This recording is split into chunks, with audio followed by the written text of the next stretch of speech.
Une justice jugée injuste, c'est également ce que bon nombre d'élus pensent. Ils étaient d'ailleurs devant le tribunal hier aux côtés de la population. Comment vous vivez le fait que les politiques se solidarisent avec la population pour remettre en cause le fonctionnement de la justice à Mayotte? Alors, moi, j'ai une lecture qui est un peu différente de la vôtre, si je peux me permettre.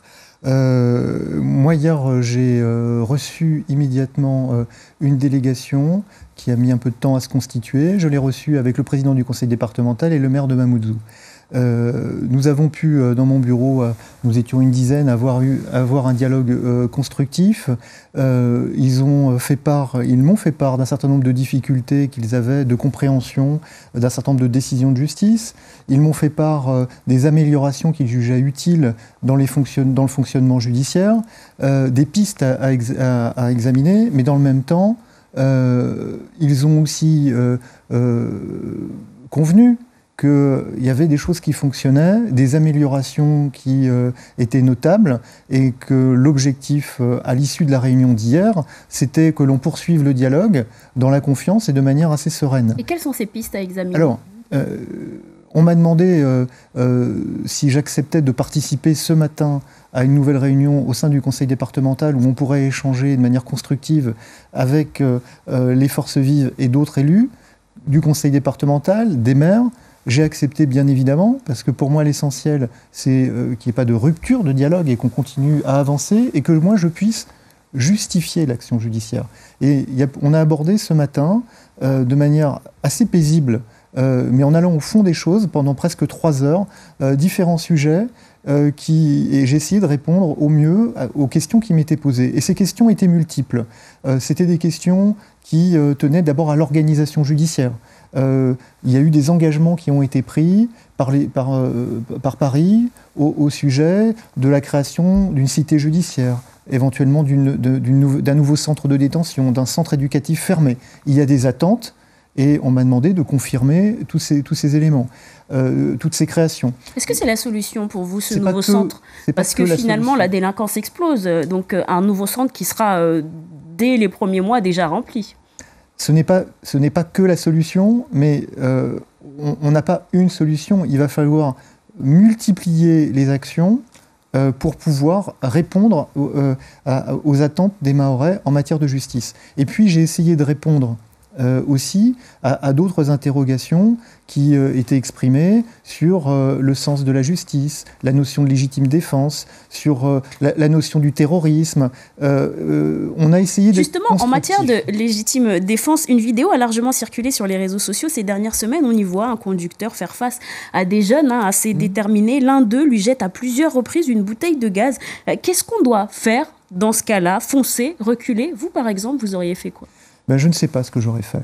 Voilà, je vous le dis franchement, je ne sais pas ce que j'aurais fait, parce que quand on est au volant de son véhicule et qu'on est assailli par un groupe de jeunes qui vous jettent des bouteilles de gaz ou qui donnent des coups de machette dans tous les sens dans votre véhicule, je ne sais pas c'est trop facile de dire « moi j'aurais fait ça ». Je ne sais pas si à ce moment-là je suis fatigué, si je peux reculer, si je vais avoir la présence d'esprit et le sang-froid à ce moment-là de reculer. C'est justement la crainte que des citoyens honnêtes se retrouvent face à la justice parce qu'eux, ils ont pris la décision de foncer. Cette question faisait partie, par exemple, des sujets qu'on a abordés ce matin et sur lesquels on a pu échanger de manière raisonnable. Ce que j'ai pu expliquer, c'est que la notion de légitime défense est une notion qui s'apprécie au cas par cas. Si vous êtes totalement coincé dans un barrage avec des jeunes cagoulés, armés de machettes ou de barres de fer qui s'en prennent à votre véhicule et vous êtes bloqué devant, derrière, et que vous avez le sentiment qu'ils vont vous tuer, et parfois on n'est pas que dans le sentiment, mais dans une terreur réelle et un risque pour votre vie, on peut foncer. Eh bien, vous n'allez pas mourir simplement parce que vous vous interrogez de ce que pourrait être la réponse du procureur de la République ou de la justice. Je pense que là, on est dans un élan vital, on y va, voilà.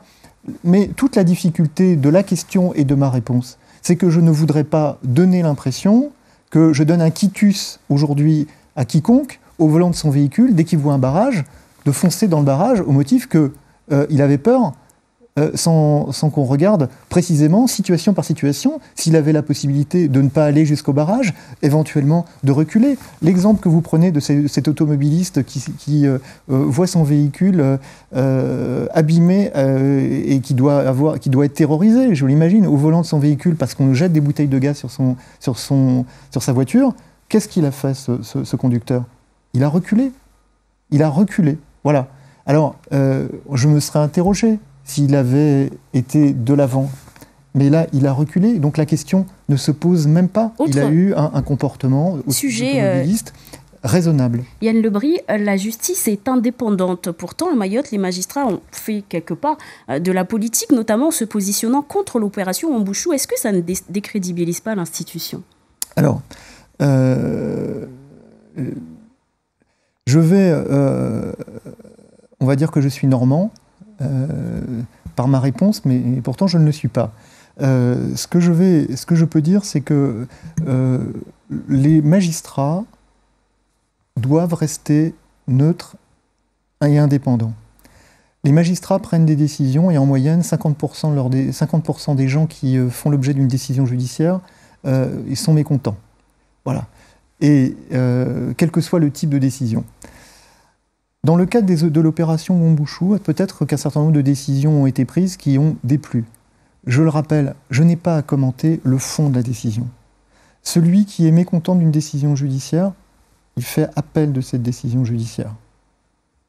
Et je m'en tiens à cette remarque. On est dans un état de droit, on a une activité juridictionnelle, on prend une décision, on laisse le juge prendre la décision. Le juge, la justice est une justice humaine qui est perfectible, qui parfois se trompe, mais qui parfois a aussi raison. Et ce n'est pas parce qu'on n'est pas d'accord avec une décision judiciaire que le juge a forcément tort.